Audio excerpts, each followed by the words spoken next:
दोस्तों government job की तैयारी के साथ साथ अब आप बोर्ड एग्जाम की भी तैयारी डाउटनेट ऐप पर कर सकते हैं। सिर्फ आपको यहाँ पर क्वेश्चन का फोटो खींचकर अपलोड करना है और आपको उस क्वेश्चन का वीडियो सोल्यूशन सिर्फ 5 सेकंड के अंदर मिल जाएगा। तो बहुत ही बढ़िया ये ऐप है, इस ऐप का आप फ़ायदा उठाइए। यहाँ पर दोस्तों अब बोर्ड एग्जाम की भी तैयारी हो रही है, चाहे सीबीएसई बोर्ड हो, यूपी बोर्ड हो, बिहार बोर्ड या तमाम अलग अलग बोर्ड हो।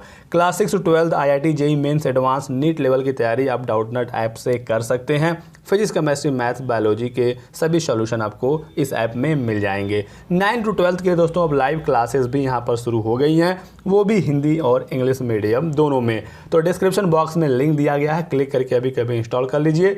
3 करोड़ छात्र ऑलरेडी इंस्टॉल कर चुके हैं। हेलो दोस्तों, मेरा नाम मोहम्मद कैसर और आप देख रहे हैं स्टडी चैनल। बात करेंगे दोस्तों हम लोग जूनियर एडेड में होने वाले शिक्षक भर्ती के बारे में। ऑनलाइन आवेदन शुरू हो गया है, 3 माह से ऑनलाइन आवेदन हो रहे हैं जो चलेंगे 17 मार्च तक। 18 मार्च तक आप अपने फ़ी का पेमेंट कर सकते हैं और 19 मार्च तक आप अपने ऑनलाइन आवेदन का प्रिंट आउट ले सकते हैं।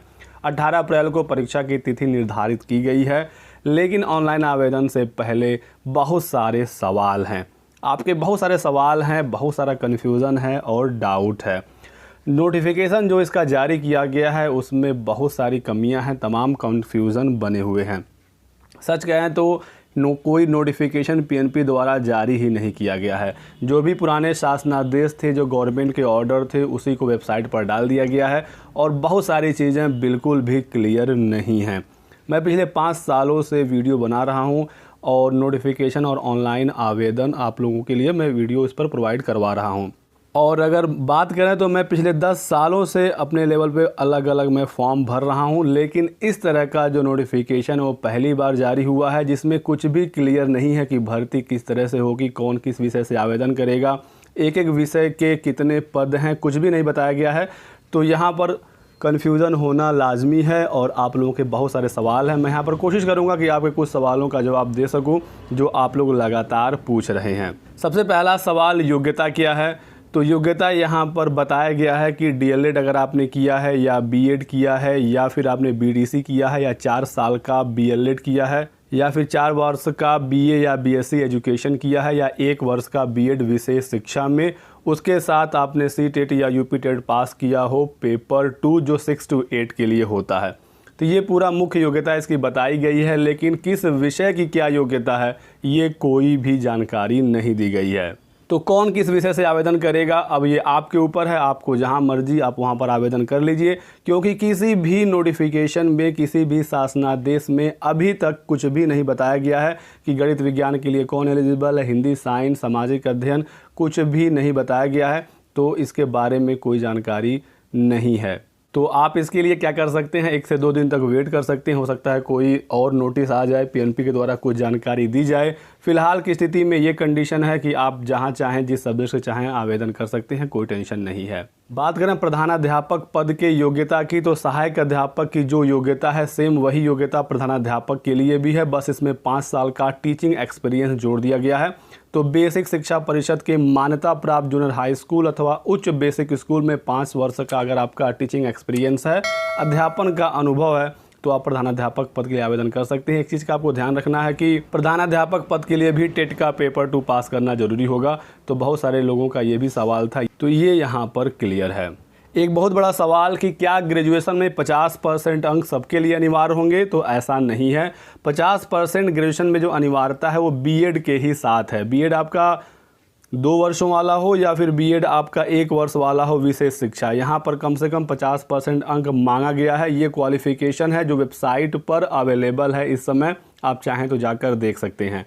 और किसी को कोई छूट भी नहीं दी गई है। नॉर्मली ओबीसी SC ST को 5% की छूट मिलती है ग्रेजुएशन में, लेकिन यहाँ पर कोई छूट नहीं दी गई है। तो फिलहाल की कंडीशन में यही है कि ग्रेजुएशन में आपके 50% अंक होने चाहिए अगर आपने बीएड किया हुआ है। तो बाकी बीटीसी वालों के लिए, डीएलएड वालों के लिए, बीएलएड वालों के लिए कोई टेंशन नहीं है। अगर आगे चल के रिजर्व कैंडिडेट को 5% की छूट मिलती है ग्रेजुएशन में जो बीएड वाले हैं, तो मैं आपको ज़रूर अपडेट करूंगा, इन्फॉर्मेशन आपको दे दूंगा। आप लोग हमारे साथ बने रहिएगा। लेकिन फिलहाल की कंडीशन में कहीं कोई भी रिलैक्सेशन नहीं दिया गया है। अगला सवाल है बहुत सारे छात्रों का कि वो सीटेट तो पास हो गए हैं, लेकिन उनके पास उसकी मार्कशीट नंबर नहीं है, तो हम फॉर्म कैसे भरें। जब आप यहाँ पर आएंगे फॉर्म भरने में, तो 10th 12th ग्रेजुएशन, टेट और डीएलएड या बीएड जो भी आपने किया है उसकी सभी डिटेल्स फिल करनी है और यहाँ पर आप देखेंगे तो आपके टेट का मार्कशीट नंबर भरना है। जो भी डिटेल आपके पास नहीं है आप उसके सामने NA लिख दीजिएगा, नॉट अवेलेबल। इसके अलावा और कोई दूसरा रास्ता आपके पास नहीं है। लेकिन यहाँ पर टोटल मार्क्स और मार्क्स ऑब्टेन ये बिल्कुल कंपलसरी है, इसके बिना आपका काम नहीं चलेगा। ये आपको भरना ही भरना है क्योंकि आपके मेरिट को प्रभावित करने वाला है। बाकी अगर आपके पास कोई और इन्फॉर्मेशन नहीं है तो आप उसके लिए NA लिख दीजिएगा। पासिंग ईयर तो आपको पता ही होगा, रोल नंबर तो सबको पता ही है।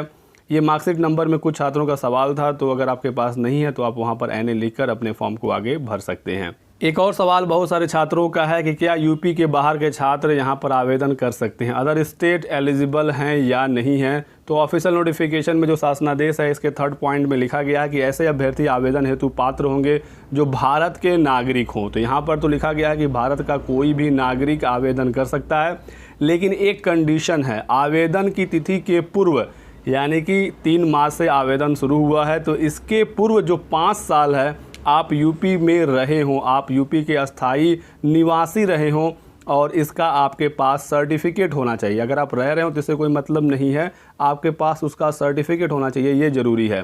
तो अभ्यर्थी द्वारा निर्धारित प्रारूप पर सक्षम स्तर से निर्गत निवास प्रमाण पत्र चयन या सत्यापन के समय समिति के समक्ष प्रस्तुत करना होगा।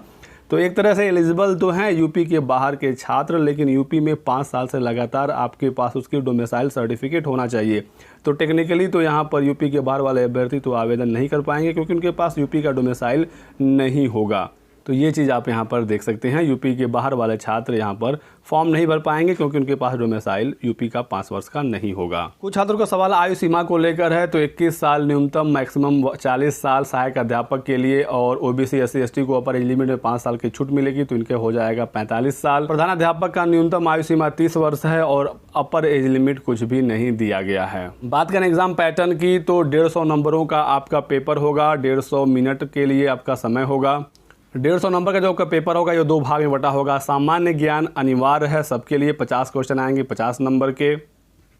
जो इसका दूसरा भाग है वहाँ से 100 प्रश्न आएगा, जो आप चुनेंगे आपके विषय से स्पेशल 100 प्रश्न पूछे जाएंगे। यहाँ पर भाषा के लिए आपको हिंदी, संस्कृत या अंग्रेजी में से कोई एक चुनना होगा, जो भी आप चुनेंगे उससे 100 क्वेश्चन आएगा। सामाजिक अध्ययन अगर आप चुनेंगे तो सामाजिक अध्ययन के आपके 100 प्रश्न करने होंगे, और गणित विज्ञान वालों को गणित विज्ञान मिलाकर 100 क्वेश्चन करना होगा। गणित और विज्ञान दोनों मिलाकर 100 प्रश्न आएंगे, गणित के अलग 100 और विज्ञान के अलग 100 नहीं होंगे। लेकिन अब इन पदों के लिए कौन कौन आवेदन कर सकता है ये बिल्कुल भी बताया नहीं गया है। अभी तक उम्मीद ये थी कि ग्रेजुएशन के आधार पर ही इसका चुनाव होगा, लेकिन किसी भी शासनादेश में, किसी भी नोटिस में ये नहीं बताया गया है कि कौन किस पद के लिए आवेदन करेगा, और पदों की संख्या भी नहीं बताई गई है अलग अलग कि कितने भाषा के पद हैं, सामाजिक अध्ययन और गणित विज्ञान के पद हैं।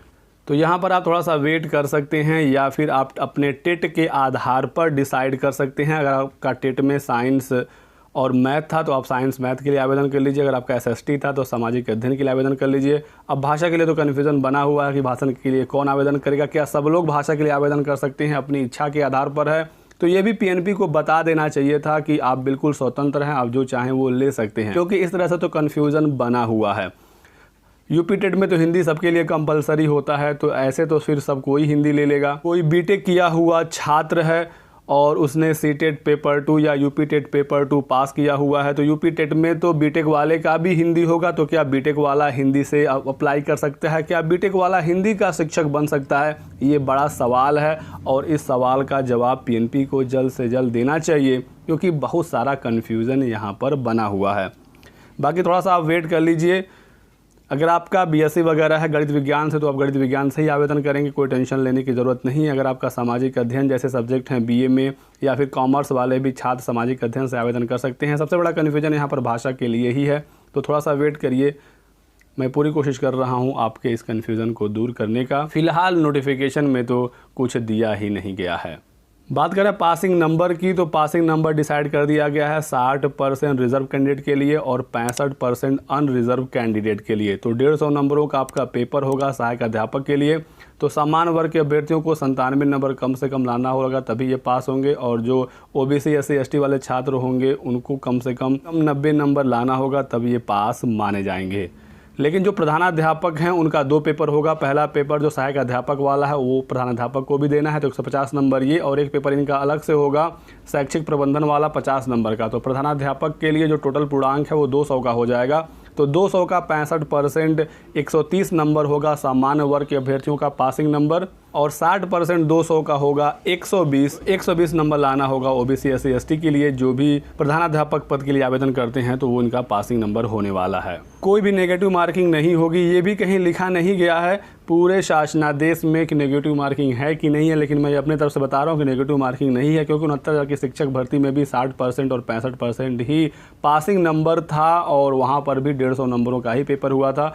तो 150 नंबर में 60% और 65% विदाउट नेगेटिव मार्किंग 69,000 में भी था, तो यहाँ पर भी नेगेटिव मार्किंग नहीं होगी, क्योंकि नेगेटिव मार्किंग के साथ अगर 60% और 65% पासिंग नंबर रख देंगे तो ये बहुत ही ज़्यादा हो जाएगा। 150 में 97 नंबर लाना आसान नहीं होगा जब नेगेटिव मार्किंग पेपर में हो जाएगा। तो नेगेटिव मार्किंग नहीं है, बिल्कुल आप ये मान कर चलिए। एक सवाल और बहुत सारे छात्रों का आता है कि क्या डीएड वाले छात्र हैं वो क्या जूनियर एडेड हाई स्कूल में शिक्षक बन सकते हैं? तो बिल्कुल बन सकते हैं। ये आपके फॉर्म का ही स्क्रीनशॉट है, जहाँ पर आपके ट्रेनिंग को सेलेक्ट करना है। तो यहाँ पर डीएलएड ऑप्शन है, बीएड ऑप्शन है, बीएड स्पेशल एजुकेशन का ऑप्शन है, यहाँ पर डीएड का भी ऑप्शन है, और बीएलएड तो होता ही आपको पता ही है, साथ ही साथ बीए एजुकेशन और बीएससी एजुकेशन जो 4 साल वाले कोर्स होते हैं। तो इनमें से कोई भी कोर्स आपने किया है तो आप यहाँ पर आवेदन कर सकते हैं। तो यहाँ पर देख सकते हैं दोस्तों कि जो भी सवाल आपके थंबनेल में लिखे हुए थे, मैंने यहाँ पर पूरी कोशिश की है सभी सवालों का जवाब देने का। अब ये किस विषय से आवेदन करने वाला जो सवाल है, अभी भी थोड़ा सा कन्फ्यूज़न है, थोड़ा सा वेट कर लीजिए। जैसे ही मैं क्लियर हो जाऊँगा मैं आपको भी क्लियर कर दूँगा। फिलहाल इस वीडियो में बस इतना ही। वीडियो को लाइक एंड शेयर कर दीजिएगा। चैनल को सब्सक्राइब करके बेल आइकन दबाना मत भूलिएगा, ताकि आपको हमारे सभी वीडियोज़ के नोटिफिकेशन मिलते रहें। Thanks for watching.